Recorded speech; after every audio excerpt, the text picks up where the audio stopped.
কয়েকদিন হয়ে গেল ব্রিজের আপডেট গুলো দেওয়া হইতেছে না, তাই ভাবলাম আছে তোমাদেরকে এই আপডেট গুলো দেখাই। দেখো এই যে আমি যে জায়গায় দাঁড়িয়ে আছি এই জায়গা থেকে কিন্তু ব্রিজের কাজটা স্টার্ট হয়েছে। দেখো এই যে এই জায়গা থেকে কিন্তু বহু দূর হয়ে গেছে ব্রিজের কাজ। আর আমি যে তোমাদেরকে দেখাতে সামনে যে পোস্টটা যে দেখতে পাচ্ছ সেটা কিন্তু 3 নম্বর পোস্টের। দেখো এই যে দৃশ্যটা দেখতে পাচ্ছ আর তোমরা।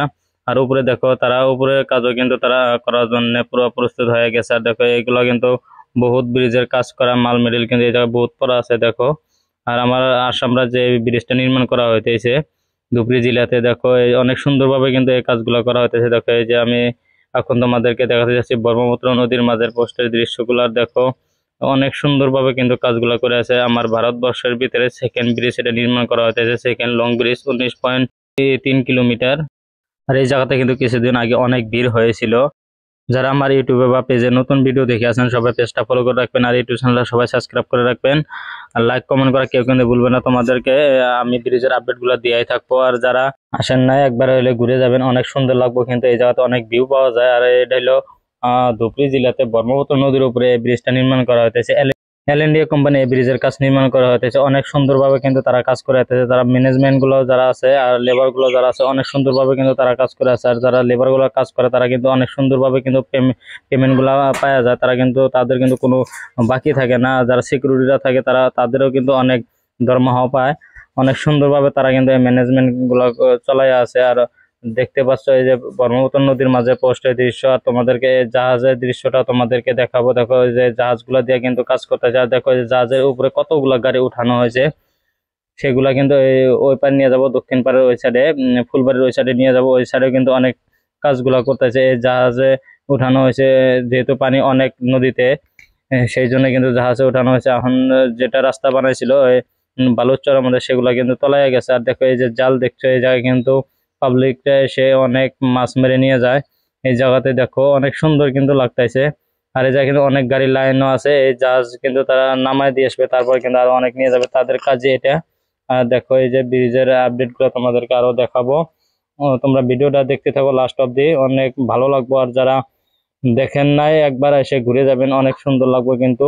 আমার ভারতে যেটা সবচেয়ে লং ব্রিজ যেটা নির্মাণ করা হয়েছে সেটা হলো মুম্বাই সাগরের সবচেয়ে বড় ব্রিজ, সেটা নির্মাণ করা হয়েছে 21 কিলোমিটার সেটা দৈর্ঘ্য।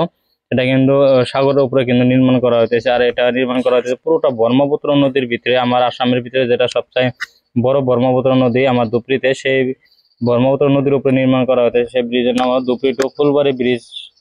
এটা নির্মাণ করা হইতেছে আমার ভারতবর্ষের আসাম রাজ্যের ধুবড়ী জেলাতে। সবচেয়ে এটা হলো বর্ডার এলাকার সবচেয়ে পিছপড়া জায়গায় কিন্তু এই ব্রিজটা নির্মাণ করা হতেছে। অনেক কিন্তু উন্নত হবো এখন ধুবড়ী জেলাটা। আর যারা চেনে নাই এখন এই ব্রিজের ইয়েতে কিন্তু তারা এই ধুবড়ী জায়গাটা তারা চেনে যাব, যেহেতু আমার এই ধুবড়ীটা অনেক মানুষের জানে না যে ধুবড়ী কোন জায়গায় আসামের, সে জায়গাটা কিন্তু এখন চিনে যাব। আর এই জায়গাতে কিন্তু অনেক মানুষ ভিডিও বানাতেও আসে, অনেক সুন্দরভাবে কিন্তু তারা ভিডিও বানায়। আর এই ব্রিজটা কমপ্লিট হওয়ার পরে কিন্তু অনেক সুন্দর লাগবে, যখন উপর দিয়ে তারা যাতায়াত করবে গাড়ি নিয়ে তখন কিন্তু অনেক সুন্দর ভিউ পাবো তারা। যেহেতু চারিদিকে খালি নদী, অনেক সুন্দরভাবে তারা ভিউটা পাওয়া যাব।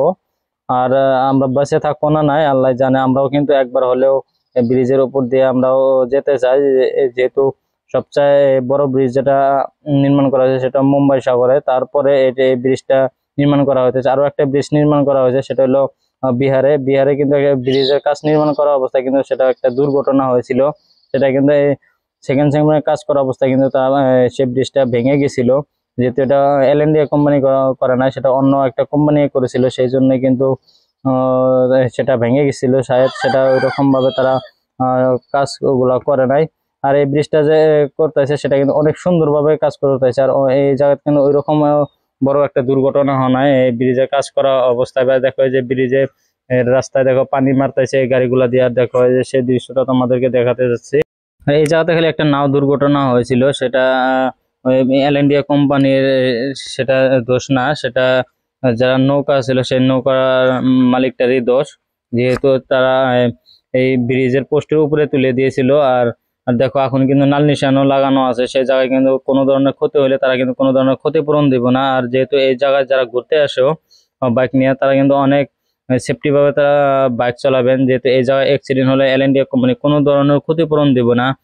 এল&ডি কোম্পানি যারা কাজ করে সে তাদের বাইরে আম পাবলিক যারা আছে এই জায়গায় অ্যাক্সিডেন্ট হলে কোনো ধরনের ক্ষতি দেবে না।